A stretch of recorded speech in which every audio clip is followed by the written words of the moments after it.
এটা একটু শিখান তো আমাকে। কোন কোন ইমাম সাহেব বলে সূরা ফাতিহাতে সিরাতাল্লাযিনা, আর কোন কোন ইমাম বলেন সিরাতাল্লাযিনা। তাহলে কোনটা কারেক্ট? সিরাতাল্লাযিনা কারেক্ট না সিরাতাল্লাযিনা কারেক্ট, না দুইটাই কারেক্ট? কেউ যদি এই ব্যাপারে একটু শিখাতেন। এটা জাস্ট আমার কিউরিওসিটি আর কি। আসলে চাচ্ছি যে সূরা কেরাত গুলো মধুরময় না হোক কিন্তু সঠিক উচ্চারণ হোক, এটা শেখার জন্য। কেউ যদি বলেন যে সূরা ফাতিহাতে সিরাতাল্লাযিনা আনআমতা আলাইহিম না সিরাতাল্লাযিনা আনআমতা আলাইহিম, কোনটা সঠিক হবে?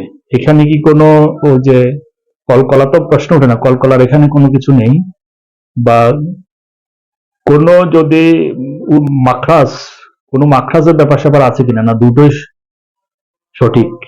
কেউ যদি একটু কমেন্টস করে জানান তাহলে শিখতে পারতাম আর কি। সবাইকে ধন্যবাদ, ভালো থাকবেন।